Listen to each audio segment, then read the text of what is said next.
વિસાવદરને ટૂંકમાં જે કઈ માહિતી આપવાની આપશે ચેતરભાઈ વસાવા. ભારત માતા કી.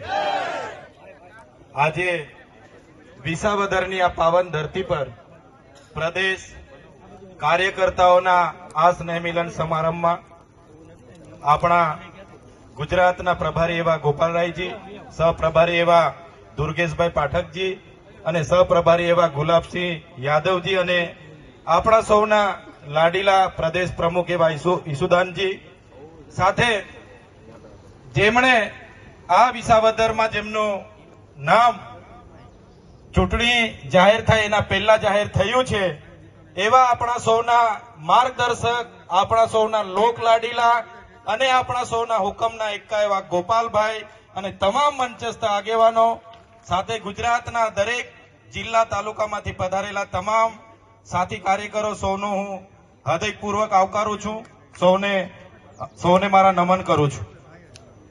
સાથીઓ, આજે આ વિસાવદરમાં આપણે ભેગા થયા છે ત્યારે અમે હેમંતભાઈ હોય, આપણા 4 ધારાસભ્ય અમે વિધાનસભામાં હોય, ખેડૂતના પ્રશ્નો હોય, વિદ્યાર્થીઓના પ્રશ્નો હોય, મહિલાના પ્રશ્નો હોય, દલિતની વાત હોય, આદિવાસીઓની વાત હોય, માઇનોરિટીની વાત હોય કે કોઈ પણ પીડિત સમાજની વાત હોય, ત્યારે અમે વિધાનસભામાં જે તાકાતથી રજૂઆત કરીએ છીએ ત્યારે વિસાવદરની જનતાને વિનંતી કરવા માટે આવ્યા છે કે એકવાર ગોપાલભાઈને આપણી બધાની મહેનતથી વિધાનસભામાં પહોંચાડી દો. અમે ભાજપના તાનાશાહી સામે પહોંચી વળવા માટે તૈયાર છે. એમના ભય ભ્રમ ભ્રષ્ટાચારની જે રાજનીતિ છે, આજે આખા ગુજરાતમાં પોલીસનો ઉપયોગ કરીને જે દબાવવાની વાત ચાલે છે, જે એમને ખેડૂતોને રીસર્વેના નામે જમીનો પચા પાડવાની વાત ચાલે છે, મગફળી કૌભાંડની વાત હોય, ડાંગર કૌભાંડની વાત હોય, નકલી કચેરીની વાત હોય, નકલી અદાલતોની વાત હોય, નકલી આઈએસ આઈપીએસ ની વાત હોય, તમામ મોરચે આજે અમે માત્ર 4 ધારાસભ્ય છે પણ વિધાનસભામાં આખા સરકાર સામે અમે ઝૂક્યા વગર લડીએ છીએ. ત્યારે આપણા ગોપાલભાઈને એકવાર આપણે વિધાનસભામાં પહોંચાડી દઈશું. એ દિવસે આ ભાજપના સરકારને પણ આપણે છઠ્ઠીનું દૂધ યાદ દેવડાવી દઈશું. આ મંચ પરથી રાજુભાઈએ કીધું કે પોલીસ આપણા કાર્યકર પર દમન કરે છે, ખોટી એફઆઈઆરો કરે છે, દબાવવાની વાત કરે છે, પણ આ મંચ પરથી હું તમને કેમ છું, અમે પણ વિસાવદરમાં મહિનોથી રોકાવાના છે. આપણા એક પણ કાર્યકરને કોઈ હાથ લગાડ્યો છે તે દિવસે પ્રશાસન એમના નેતાઓને પણ છઠ્ઠીનું યાદ અવડાવી દઈશું.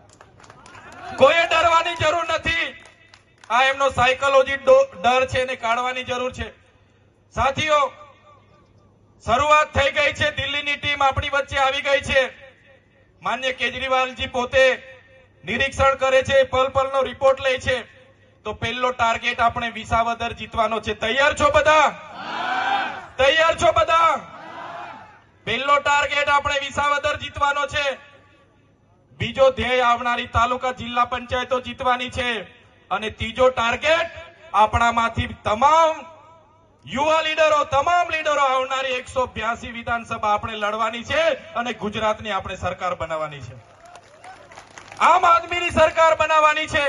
એની શરૂઆત આજે વિસાવદરથી થયેલી છે. ત્યારે આપણા હાજળબમ, આપણા લોક લાડીલા, આપણા બધાના મિત્ર, આપણા વડીલ અને માર્ગદર્શક ગોપાલભાઈ ઇટાલિયા માટે રાત દિવસ આપણે કરવા પડશે. તો બધાએ તૈયાર થઈ જવાનું છે. ગોપાલભાઈને વિધાનસભામાં લઈ જવાના છે. અમારે મોકલીશું ને બધા? ગોપાલભાઈને વિધાનસભામાં મોકલવાના છે અને એના માટે તન મન ધનથી બધાએ સહકાર આપવાનો છે. વધારે વાત હું નથી કરતો. જ્યારે પ્રદેશના પ્રભારી અહીંયા ઉપસ્થિત હોય, બસ આજ વિનંતી કરવા માટે આવ્યા છે.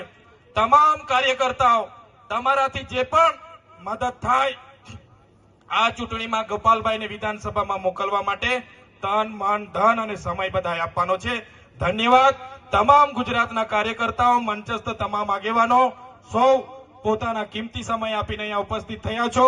સૌને મારા હૃદયથી નમન કરું છું. સૌનો આભાર માનું છું. ધન્યવાદ. जिंदाबाद केजरीवाल जी जिंदाबाद।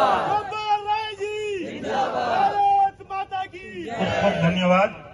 આપણી વચ્ચે રાજુભાઈ સોલંકી કાર્યકારી અધ્યક્ષ ઉપસ્થિત છે. તાળીઓના નાદથી વધાવશું.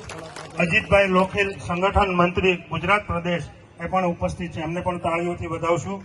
બ્રિજરાજભાઈ સોલંકી યુવા પ્રમુખ એ પણ ઉપસ્થિત છે. તો આપણે એમને તાળીઓથી